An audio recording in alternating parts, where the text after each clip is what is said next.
El uso teórico de la razón en Kant. Introducción.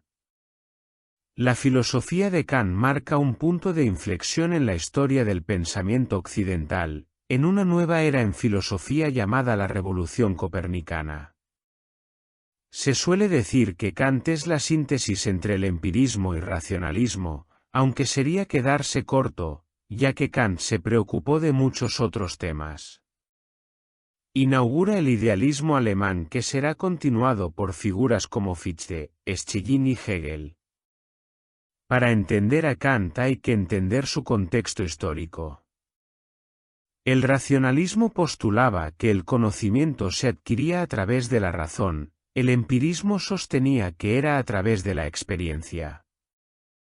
Tanto racionalismo como empirismo se ocuparon sobre todo de la epistemología, aunque hubo autores como Spinoza, cuya obra más importante es la Ética, que desarrolló una teoría política sobre el contrato social, o Hume, que desarrolló una teoría sobre las pasiones y el concepto del bien y el mal. Sin embargo, fueron otros los autores que más se centraron en la moral o filosofía práctica.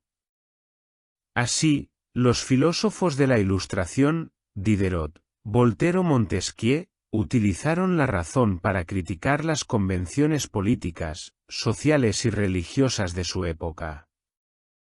No obstante, también hubo críticos con los excesos de la Ilustración, como Rousseau o Jacobi, que denunciaron los excesos de la razón. Sea como fuere, todos estos autores tuvieron una gran influencia en la obra de Kant.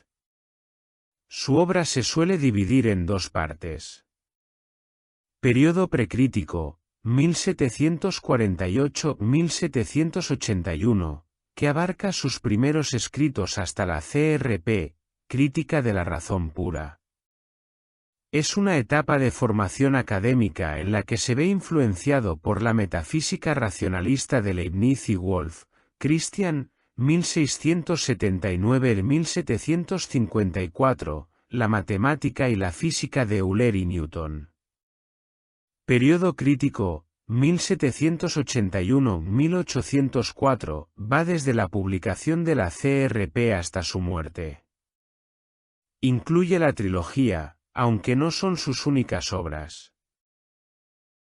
Hasta Kant, la filosofía había recurrido a la razón para explicar el conocimiento, pero nunca antes se había estudiado a la propia razón o la sensibilidad. Tanto empirismo como racionalismo escogían una facultad para construir el conocimiento. Kant se propone llevar a cabo un estudio o crítica a cada facultad, razón y sensibilidad, antes de escoger. 1. La evolución del Kant precrítico. 1.1 El racionalismo imperante de Leibniz y Wolff. El período formativo de Kant se desarrolla en una Prusia donde el pensamiento racionalista de Leibniz, el último racionalista, nuestro conocimiento viene de la razón, y Wolff, seguidor de Leibniz, que amplió, matizó y popularizó su doctrina, era el dominante. El racionalismo desprecia la experiencia y busca conocimientos universales y necesarios, que deben ser ciertos siempre. El racionalismo se basa sobre todo en el método deductivo, explicar de proposiciones generales, universales y necesarios, casos particulares. Leibniz y Wolff exhibían sus deducciones a partir de razonamientos puros, sin considerar la experiencia y sus límites. Problemas y críticas al racionalismo. Los problemas del racionalismo son los siguientes. Existen ciertos conocimientos que no pueden deducirse directamente de la razón sin la experiencia y solo descubribles a través de la experiencia. Todos los cisnes son blancos, solo la experiencia puede confirmar este conocimiento. Los métodos deductivos son válidos para las proposiciones universales y necesarias, pero ¿qué ocurre con las contingentes, como las acciones y decisiones humanas que poseen el libre albedrío? La crítica de Jacobi. Friedrich Heinrich Jacobi, 1743-1819, cuyo retrato se confunde increíblemente con el de Kant, fue un gran crítico de los excesos del racionalismo. Jacobi criticó con fuerza a Spinoza, denunciando que dicha filosofía no era deísmo o panteísmo, sino ateísmo, y que llevaba a la desintegración de todos los valores y el significado mismo de la vida, nihilismo, y la amoralidad. Para Jacobi, la razón puede llegar a sobrepasar sus límites y cuando lo hace, se retira de la realidad concreta del mundo, es decir, la filosofía crea estructuras elaboradas que reflejan la realidad. Para escapar de la razón, Jacobi propone como alternativa la fe. Pero la fe de Jacobi no es exactamente una fe religiosa, sino un tipo de conocimiento inmediato basado en una experiencia directa y personal. Es una fe racional no relacionada con dogmas, aunque sí tienen puntos en común como los valores morales y la existencia de Dios. Por ello se considera que Jacobi es un fideísta. El fideísmo es una postura filosófica que propugna que la fe es superior a la razón para alcanzar ciertas verdades. Por lo tanto, la filosofía de Kant es la síntesis entre racionalismo y empirismo y críticas de Jacobi y Rousseau de la Ilustración, especialmente en lo tocante a la libertad y el libre albedrío. Crítica de Kant a la metafísica tradicional. Kant fue influenciado por la lectura de Newton y Leibniz, intentó conciliar la metafísica con la ciencia, aunque gradualmente se convenció de la necesidad de separarlas. Su obra principal, Crítica de la razón pura, es resultado de esta evolución marcada por Hume, quien cuestionó los fundamentos de la metafísica. Es dogmática porque considera que se adhiere a principios o doctrinas sin cuestionarlas. Como las célebres mónadas o la idea de que vivimos en el mejor de los mundos posibles. Kant propone una revolución copernicana. El sujeto y sus capacidades son el nuevo foco de estudio. El objeto se adapta a las diferentes formas de sensibilidad, como el espacio y tiempo, que son condiciones estructurales de la experiencia. Kant superará el dualismo entre el racionalismo y empirismo, intentando dar un fundamento científico a la metafísica. El problema crítico en la crítica de la razón pura. La síntesis a priori. Para Kant todo conocimiento comienza con la experiencia, pero no todo el conocimiento se valida con la experiencia. En el análisis de la obra, Kant descubre que el conocimiento científico se basa en una síntesis a priori, proceso mediante el cual la mente humana organiza y combina elementos de conocimiento de manera no empírica, es decir, sin depender de la experiencia sensorial directa, para producir conocimientos universales y necesarios, lo que lleva a la pregunta sobre el fundamento de esta síntesis. 2.1 Juicios analíticos y juicios sintéticos. Para Kant, y en filosofía en general, un juicio es simplemente una afirmación que une dos conceptos, uno que actúa como sujeto y otro como predicado. Un juicio es una frase en la que atribuimos, o negamos, una propiedad o característica a algo. Puede ser verdadero o falso, y se construye para transmitir conocimiento. Por ejemplo, el fuego es caliente. Fuego es el sujeto. Es caliente es el predicado. El juicio afirma que el calor pertenece al fuego.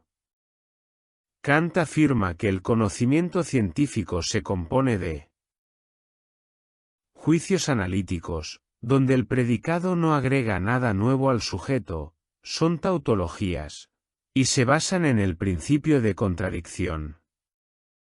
Son independientes de la experiencia y los universales, pero no progresan en la ciencia. Todos los solteros son no casados.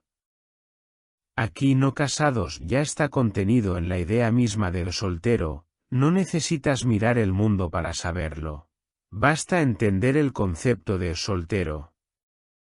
Solo existen a priori juicios sintéticos, donde el predicado es nuevo y requiere de una síntesis entre sujeto y predicado, permitiendo el avance en el conocimiento, aunque dependiendo de la experiencia y siendo contingente. No basta con analizar el concepto para saber si el juicio es verdadero. Necesitas acudir a la experiencia o tener una forma de validarlo. El césped es verde. El concepto césped no contiene la idea de verde necesariamente. Necesitas mirar el césped o tener algún conocimiento empírico. Pueden ser a priori, como los juicios de las matemáticas, 7 más 5 igual a 12. Kant considera que el problema de la filosofía hasta entonces era que no se había percatado de la importancia de estos juicios.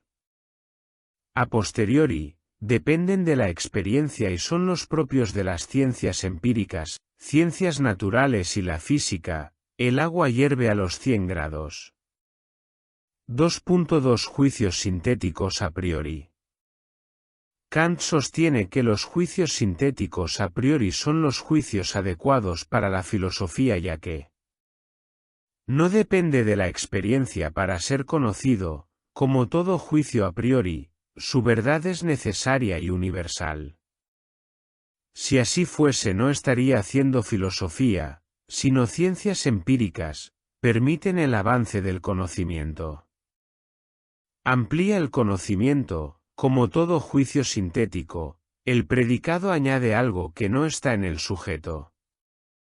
Este conocimiento que es válido, confiable, como las demás ciencias, necesario, no podría ser de otra manera, y universal, vale para todos. Para Kant la filosofía que permitía juicios sintéticos a priori no son puros juegos de definiciones, como los juicios analíticos.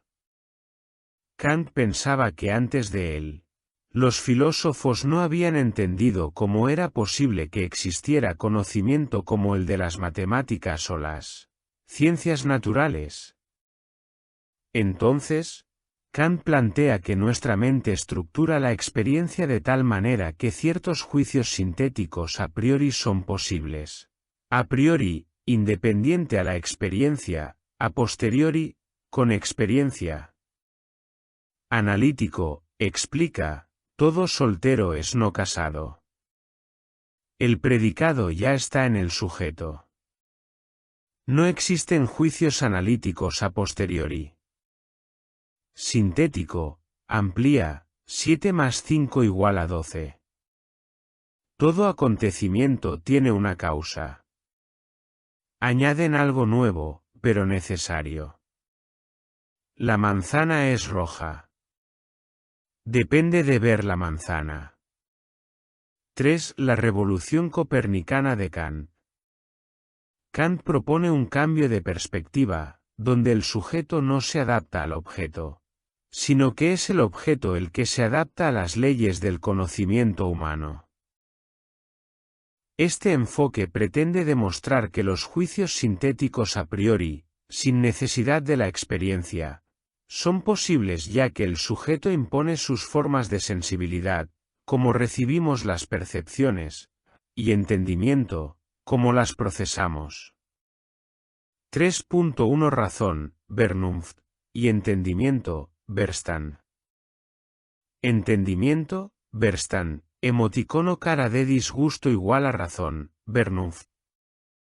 Entendimiento es la facultad de pensar dentro de la experiencia. Se encarga de construir conceptos y juzgar. Es discursivo, trabaja con conceptos que aplica a los datos de la experiencia. Su función clave es organizar la experiencia a través de categorías como causalidad, sustancia, etc.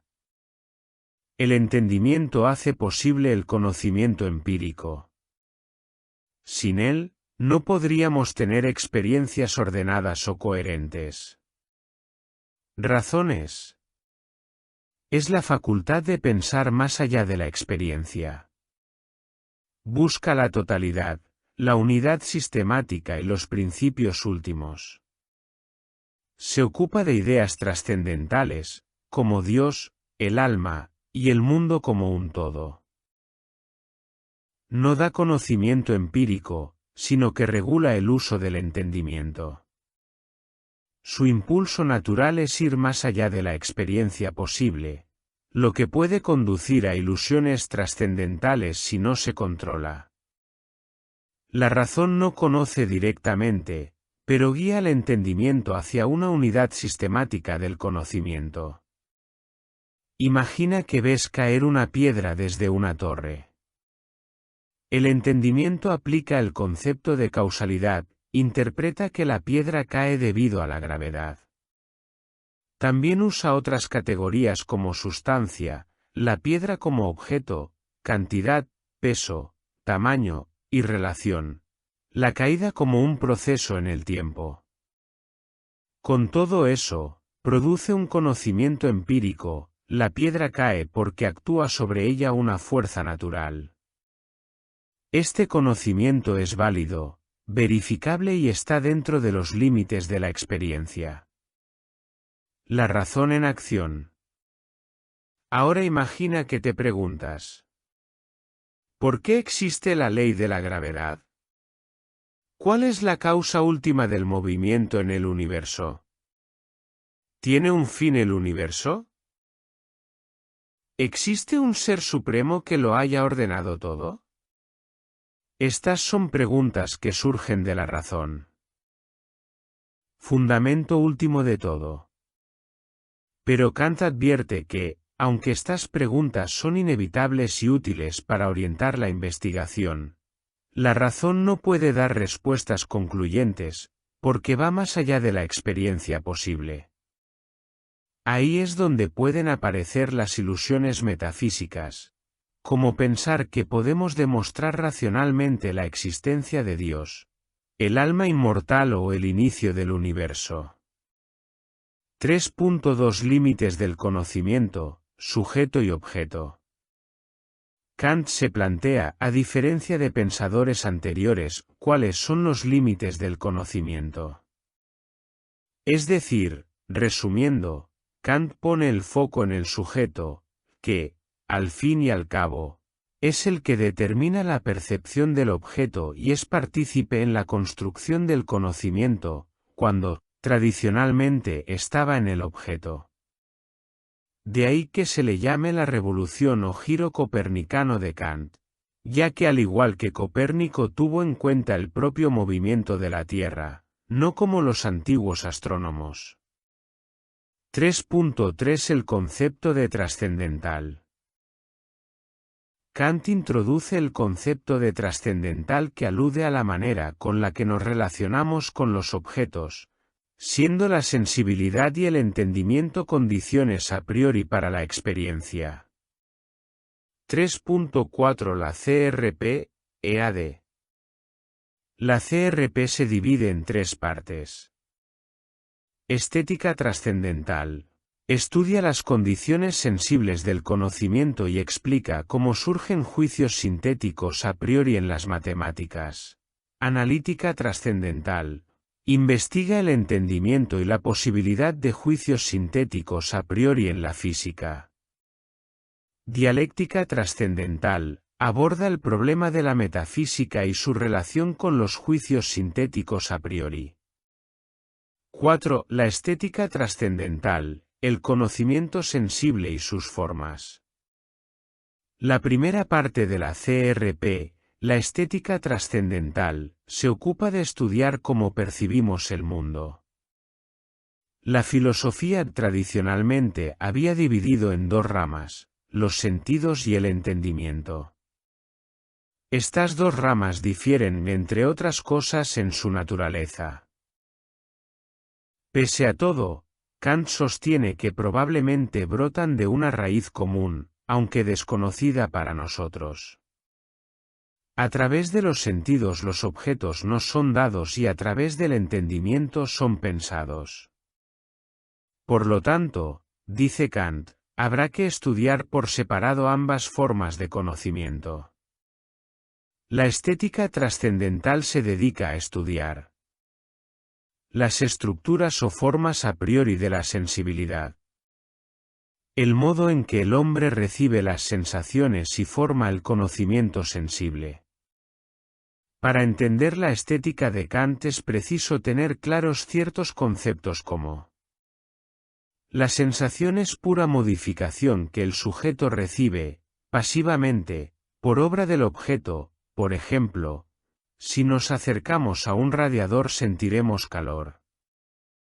La sensibilidad es la facultad que tenemos de recibir las sensaciones, y mediante la cual somos susceptibles de ser modificados por los objetos.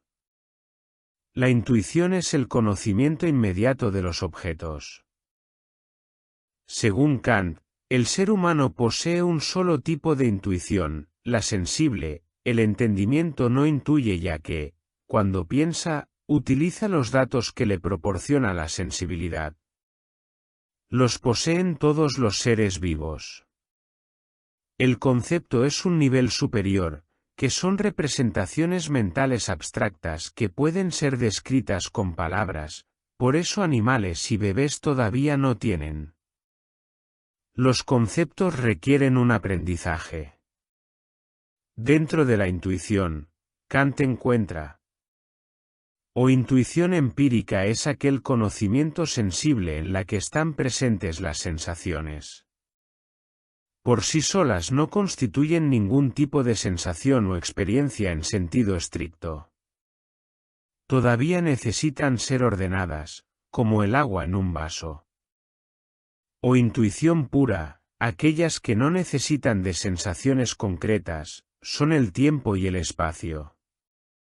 Son a priori, es decir, independientes de la experiencia. En resumen, una sensación igual a intuición empírica más intuición pura. El objeto de la intuición sensible es el fenómeno, que significa aparición o manifestación. No obstante, Kant sostiene que nosotros no percibimos el objeto tal como es en sí, noumeno, sino como nos aparece. No hay que olvidar que la sensación es una modificación que el objeto produce en el sujeto y, por lo tanto, el objeto se manifiesta mediante esa modificación. El fenómeno consta de materia, nos es dada por las sensaciones o modificaciones aisladas que el objeto produce en nosotros. Es por lo tanto un elemento a posteriori y se basa en las intuiciones empíricas. Forma, esta viene del sujeto que ordena, mediante diferentes relaciones los múltiples datos sensoriales. Se basan en las intuiciones puras. El paso adelante que da Kant se produce al identificar las intuiciones puras de la sensibilidad con el espacio y el tiempo. 4.1 Espacio y tiempo. 4.1.1 El problema del espacio y el tiempo en Newton y Leibniz. Para Kant, Newton y Leibniz fracasaron intentando explicar el problema del espacio-tiempo. Newton, concepción absoluta. Espacio y tiempo son absolutos, independientes de nuestra experiencia, e inmutables. Espacio y tiempo son una suerte de escenario donde acontecen los eventos del universo. Newton afirma que espacio y tiempo existen y los conocemos a través de la experiencia, a posteriori. Es una concepción muy útil para las ciencias empíricas. Kant considera que, si bien es un modelo útil para conocer y explicar los fenómenos del universo, no sirve para explicar qué son el espacio y el tiempo.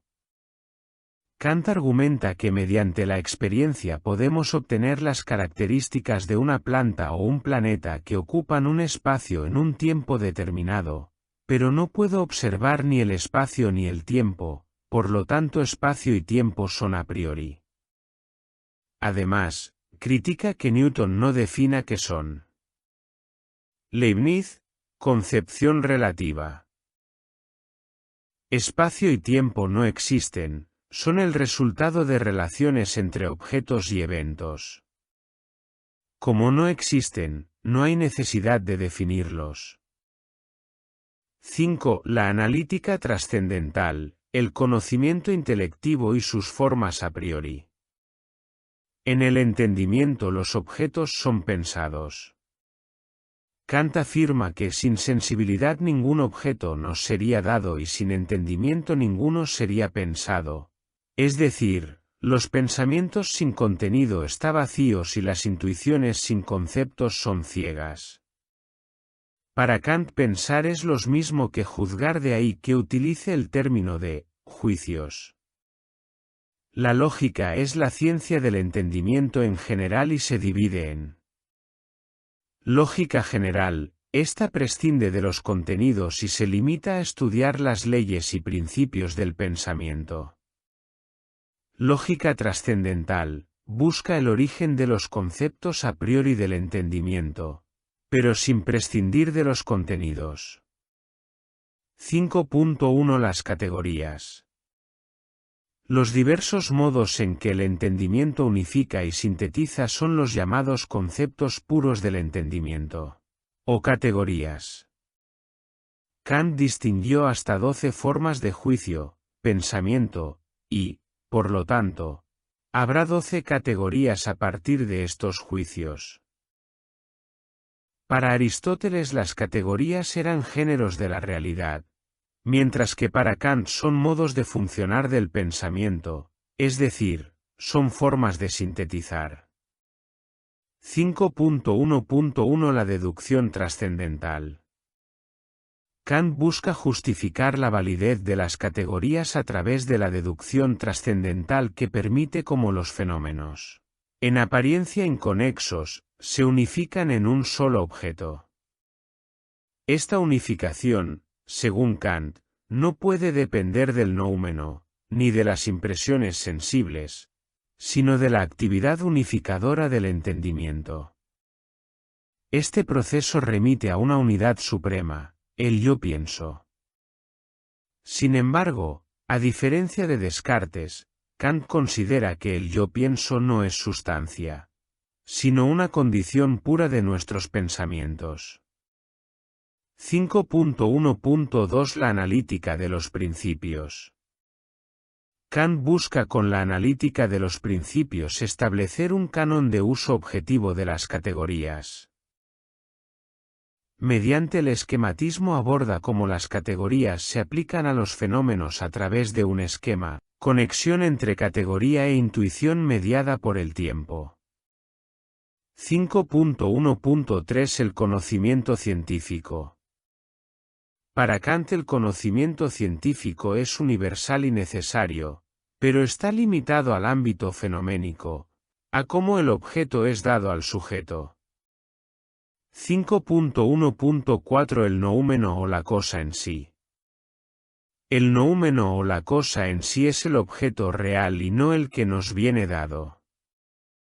Para Kant el noúmeno es inaprensible al ser humano. Puede concebirse de dos formas. Sentido negativo, el noúmeno es la cosa tal y como es, sin relación con nuestra manera de intuirla. Sentido positivo, es el objeto de una intuición intelectual, que solo es propia de un intelecto superior al humano. 6. La dialéctica trascendental. Kant insiste en que el pensamiento humano está limitado al ámbito de la experiencia, pero de manera natural tiende a trascender esos límites. El problema de intentar trascender esos límites es que cae en una serie de errores e ilusiones necesarias y estructurales que persisten incluso después de ser identificadas ya que forman parte de la naturaleza humana. Para Kant esto es contraintuitivo porque considera que deben ser condiciones necesarias y universales, independientes de los objetos, para el desarrollo de las ciencias. pero está de acuerdo que espacio y tiempo no sean aprehensibles mediante la experiencia. 4.1.2 Espacio y tiempo en Kant. Kant considera que espacio y tiempo son maneras en las que la mente humana configura la realidad para darle forma. Afirma que no conocemos el espacio y el tiempo mediante la experiencia, pero que sí aplicamos a la experiencia para darle forma a los objetos. Las intuiciones puras se consideran como formas o intuiciones puras de la intuición, inherentes al sujeto, pero no como propiedades objetivas. Para Kant, estas formas son subjetivas y no pueden existir independientemente de nuestra percepción. El espacio sería la forma, manera de organizar los datos sensoriales, del sentido externo, por los cuales representamos los objetos mediante parámetros como extensión y figura. El tiempo sería la forma del sentido interno. Si cerramos los ojos podemos notar cómo seguimos percibiendo el tiempo a través de los cambios de nuestros propios pensamientos y estados mentales, por el cual llevamos un registro de los cambios en los objetos. En la percepción se dan de manera simultánea. Ambos son fundamentales para la percepción de los fenómenos ya que afirma que no existen objetos fuera del espacio y el tiempo. La geometría y la aritmética se basan en estas formas pura de intuición. Kant concluye que no son posibles las intuiciones sin las intuiciones empíricas y puras. Pero, ¿cómo llega Kant a estas conclusiones? ¿Cómo es que el espacio es solo una estructura mental si lo veo delante de mí? Kant sostiene que todos los seres humanos representamos la realidad de la misma manera, en tres dimensiones, ancho, largo y profundidad y una dimensión temporal con la misma estructura pasado, presente y futuro. Pero esto no quiere decir que Kant caiga en la subjetividad. Kant afirma que la clave de la objetividad es una subjetividad compartida por todos, es universalidad de los conocimientos. Espacio y tiempo serían condiciones trascendentales del conocimiento ya que todos configuramos la realidad de la misma manera y son independientes de la experiencia. Espacio. Para Kant el espacio es una propiedad mental o condición necesaria que nos permite representar a los objetos como externos a nosotros. Es decir, nosotros nunca tenemos experiencia del espacio en sí mismo, sino que el espacio es parte de nuestra experiencia que acompaña a todos los objetos, por lo tanto, el espacio es una condición necesaria para la representación de los objetos, a priori, universal y necesaria. Los animales también utilizan el espacio para representar el mundo por lo que es una intuición, pero como es independiente de la experiencia es una intuición pura de la sensibilidad. Es la forma que contiene la materia de los objetos exteriores. Por ello Kant propone estudiar estas ilusiones para disciplinar a la razón y sus excesos. 6.1 Las ideas. Kant definió la razón como la facultad de lo incondicionado.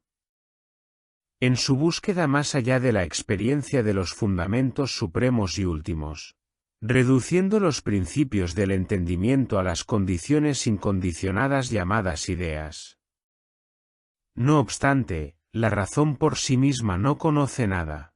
Por ello las ideas no son formas a priori ya que carecen de materia empírica que les dé contenido. Inspirado en Platón, estas ideas serían tres.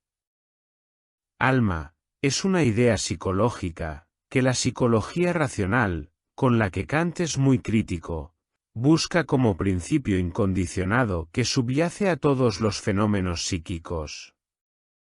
Sin embargo, Kant advierte que esta postura lleva a paralogismos. El yo pienso solo proporciona conciencia de que pienso, pero no de su sustrato nouménico, dicho de otro modo, de lo que es en realidad. Imagina que te abducen unos extraterrestres, te introducen en un artefacto que debes pilotar. Tú eres consciente de que estás pilotando algo, pero ignoras qué es lo que estás pilotando. Mundo es una idea cosmológica que la razón entiende como una totalidad ontológica. El mundo existe, en lugar de un conjunto de fenómenos regulados por leyes. El problema de esta postura es que cae inevitablemente en contradicciones estructurales o antinomias en las que se oponen recíprocamente tesis, argumento, y antítesis, argumento en contra. Las antinomias surgen cuando la razón trasciende los límites de la experiencia. Por ejemplo, tesis, el mundo tiene un comienzo y está encerrado dentro de unos límites. Antítesis, el mundo no tiene un comienzo ni tiene límites espaciales, sino que es infinito tanto espacial como temporalmente. Como no tenemos experiencia de la totalidad del universo, cualquiera de las dos puede ser verdadera en el ámbito fenoménico. Dios. Kant afirma que, más que una idea, es un ideal, el ideal por excelencia de la razón. Es ideal porque es el modelo de todas las cosas, el ser del que dependen todos los seres, la perfección absoluta. Sin embargo, como señala Kant, no permite saber nada sobre la existencia real y critica las vías que la metafísica ha empleado desde la antigüedad. La prueba ontológica a priori parte del puro concepto de Dios como absoluta perfección y luego deduce su existencia. Argumento ontológico de San Anselmo. Prueba cosmológica, parte de la experiencia del mundo e infiere a Dios como causa siendo Dios un ser absolutamente necesario. Prueba físico-teológica, parte de la variedad, orden, finalidad y belleza del mundo que identifica a Dios como causa. 6.2 Kant y la metafísica. Kant argumenta que la metafísica como ciencia es imposible debido a las limitaciones de la razón humana que son reveladas por la dialéctica y sostiene que las ideas de Dios, mundo y alma son principios regulativos que organizan la experiencia y que actúan como principios heurísticos.